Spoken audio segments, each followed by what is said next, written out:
पुराने ज़माने की बात है। मदरसे में एक मौलवी साहब अपने शागिर्दों को बता रहे थे।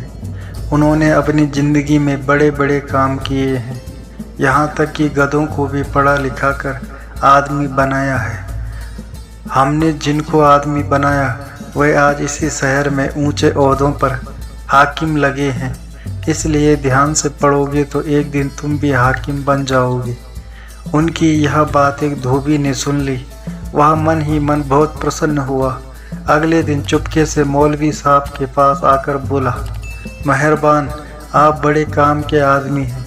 मेरे पास भी एक गधा है, अगर आप उसे भी आदमी बना दें तो बड़ी मेहरबानी होगी। मेरा कोई सहारा नहीं, वह आदमी बन गया तो मुझे बुढ़ापे में सहारा मिल जाएगा। यह सुनकर मौलवी हैरान रह गया। बोला, कहीं गधे को आदमी बनाया जा सकता है? या तुम क्या कह रहे हो? धोबी ने उत्तर दिया, मौलवी जी, कल आप ही बच्चों को बता रहे थे कि आपने गधों को भी आदमी बनाया है और अब वे इसी शहर में हाकिम लगे हैं। मौलवी साहब समझ गए कि वह अव्वल दर्जे का बेवकूफ़ है। बोले, गधे को आदमी बनाने के 200 रुपये लगेंगे। धोबी ने 200 रुपये देना स्वीकार किया और अगले दिन रुपये तथा अपने गधे को लेकर मदरसे आ पहुंचा। रुपये के साथ उसने गधे को मौलवी के हवाले कर दिया। काफ़ी समय हो गया। एक दिन धोबी को अपने गधे की याद आई। सोचा अब तक वह जरूर आदमी बन गया होगा। पढ़ लिख कर गधे आदमी बन जाते हैं। मेरा गधा इसी शहर में नौकरी करेगा, खूब पैसे कमाएगा, फिर मैं उसकी शादी करूँगा। घर में बहू आएगी तो पकी पकाई रोटियां मिलेंगी, सेवा करेगी और बुढ़ापा मज़े से कट जाएगा। सोचता हुआ वह मौलवी साहब के पास पहुंचा और अपने गधे के बारे में पूछताछ की। मौलवी साहब ने बताया कि तुमने आने में बहुत देर कर दी। तुम्हारा गधा कब का आदमी बन चुका है। मैंने उसे खूब पढ़ा लिखा दिया। इतनी देर तुम नहीं आए तो सोचा शायद तुम उसे भूल गए हो, इसलिए वह यहाँ से चला गया है।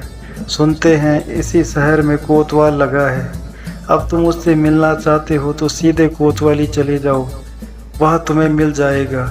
लेकिन एक बात का ख्याल रखना, थैले में थोड़ी सी घास अवश्य रख लेना।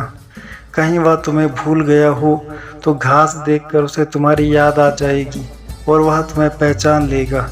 ज़माना ही ऐसा आ गया है कि हाकिम बनने के बाद आदमी रिश्ते नाते और परिवार वालों को भूल जाता है, इसलिए घास जरूर रख लेना।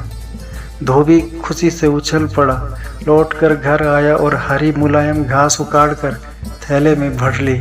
बेटा कोतवाल लगा है तो हर कोई उसे जानता होगा। सड़क पर खड़े राजा के सिपाहियों से पता पूछते हुए वह कोतवाली जा पहुंचा। अंदर घुसना ही चाहता था कि सिपाहियों ने रोक कर पूछा, कहाँ जाओगे? धोबी अकड़कर बोला, मेरा बेटा इस कोतवाली में कोतवाल लगा है, उससे मिलना चाहता हूँ। धोबी का चेहरा देखकर सिपाही हंस पड़े। बोले, तेरा लड़का शहर का कोतवाल कैसे हो सकता है? धोबी ने उन्हें विश्वास दिलाया कि वह सचमुच कोतवाल है। यकीन ना हो तो मौलवी जी से जाकर पता कर ले। मौलवी जी ने उसे पढ़ाया लिखाया और गधे से आदमी बनाकर यहाँ लगवाया है। सिपाहियों ने उसे पागल समझकर हवालात में बंद कर दिया। इस पर धोबी जोर जोर से चिल्लाने लगा कि मैं कोतवाल का बाप हूँ, मैंने उसे पढ़ा लिखा कर गधे से आदमी बनाया है। लेकिन बेटा इतना नालायक निकला कि बाप की खोज खबर नहीं करता। कोतवाल ने जब सुना तो धोबी को हवालात से बाहर निकाल लिया और पूछा, कौन हो तुम? उसके इस प्रश्न से धोबी को बड़ी निराशा हुई। बोला, आज तो इस शहर का कोतवाल बन गया है, इसलिए अपने बाप को भी भूल गया। जानता नहीं मैंने पढ़ा लिखा कर तुझे गधे से आदमी बनाया है। क्या बकता है? कोतवाल डबट कर बोला, बकता नहीं हूँ, सच कह रहा हूँ। एक दिन तू गधा था, मैं तुझे हरी हरी घास दिया करता था। यहाँ देख, आज भी वैसे ही मुलायम घास तेरे लिए लाया हूँ। कहते हुए धोबी ने हरी मुलायम घास निकालकर उसकी मेज पर रख दी। उसे हद से आगे बढ़ते थे कोतवाल को गुस्सा आ गया। उठकर 2 डंडे उसे जमा दिए, फिर लातों से पीटते पीटते कोतवाली से बाहर निकाल दिया। इस घोर निराशा के क्षणों में भी धोबी को हंसी आ गई। बोला, आदमी बनकर तू सब कुछ तो भूल ही गया, पर दुलत्ते झाड़ने की आदत अब भी ना गई। कोतवाल ने सिपाहियों को हुक्म दिया कि इस बदतमीज को पकड़कर ले जाओ और पागल खाने में भर्ती कर दो, यहाँ कोई सिर फिरा है। सिपाही उसे पकड़ के ले गए और दूर ले जाकर छोड़ दिया। अगले दिन दुखी होकर धोबी मौलवी साहब के पास पहुंचा और कोतवाल की मारी हरकत उसे बताई। बोला, जब वह गधा था तब मेरे बहुत काम आता था, कितना भी बोझ लाद दूं पर चूं तक नहीं करता था, मार पिटाई से डरता था।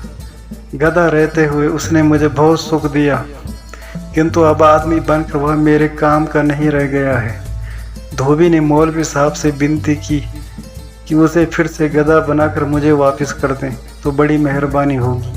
मौलवी बोला, आदमी को गधा बनाना मुश्किल है, पर यदि तुम यही चाहते हो तो इसके लिए दुगनी कीमत चुकानी पड़ेगी। कल सुबह 400 रुपये लेकर आना और अपना गधा वापस ले जाना। अगली सुबह धोबी मौलवी के पास पहुंचा और गिनकर 400 रुपये सामने रख दिए। मौलवी ने मकान के पीछे बंधा हुआ उसका गधा खोलकर उसके सामने ला खड़ा किया।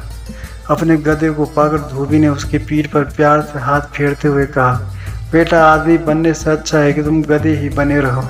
यह कहकर वह उसे घर की तरफ हाँक ले चला। तो दोस्तों, ये थी आज की कहानी।